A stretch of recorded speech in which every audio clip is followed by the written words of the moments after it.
కాసేపట్లో ఏపీ సచివాలయానికి చంద్రబాబు చేరుకోనున్నారు. ఎస్, చంద్రబాబు సచివాలయానికి చేరుకుంటున్న దృశ్యాలు మనం చూస్తున్నాం. ఆయన కాన్వాయ్లో ముందుకు వెళుతూ ప్రజలకి అభివాదం చేస్తున్న దృశ్యాలు చూడొచ్చు.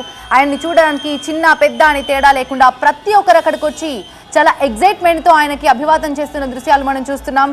ఎస్, పూల వర్షం కురిపిస్తున్నారు. అది రోడ్డా పూల వనమా అన్నట్టుగా మారిపోయింది అక్కడ రోడ్డు చూస్తుంటే. ఎస్, బంతి పూలతో ఆయనకి పూల వర్షం కురిపిస్తూ ముందుకు సాగుతున్న దృశ్యాలు చూస్తున్నాం. దారి పొడవున కూడా చంద్రబాబుకి స్వాగత ఏర్పాట్లు చేశారు. చంద్రబాబుకి స్వాగతం పలుకుతూ భారీగా హోర్డింగ్లు వెలిసాయి. అక్కడ పూలు జల్లుతూ స్వాగతం పలుకుతున్నారు అక్కడి రాజధాని రైతులు. ఎస్, 4:41 సరిగ్గా ఆయన బాధ్యతలు స్వీకరించనున్నారు. ఇక మరి 5 అంశాలపై ఇవాళ సంతకాలు పెడతారని ముందుగానే ఈ విషయం తెలిసిందే. అయితే మెగా డిఎస్సీపై సీఎం తొలి సంతకం చేయబోతున్నారు. ఇక మిగతావి మొదటి బ్లాక్లో ఇవాళ ఆయన బాధ్యతలు చేపట్టిన తర్వాత మెగా డిఎస్సీపై తొలి సంతకం చేసిన తర్వాత ల్యాండ్ టైటిలింగ్ యాక్ట్పై 2వ సంతకం చేయబోతున్నారు. పింఛన్ 4,000కు పెంచుతూ 3వ సంతకం చేస్తారు. ఇక అన్నా క్యాంటీన్లకు సంబంధించి కూడా ఒక టాపిక్ రానే వచ్చింది. అన్నా క్యాంటీన్లపై పునరుద్ధరణపై 4వ సంతకం చేస్తారు. నైపుణ్య గణనపై 5వ సంతకం చేయనున్నారు చంద్రబాబు.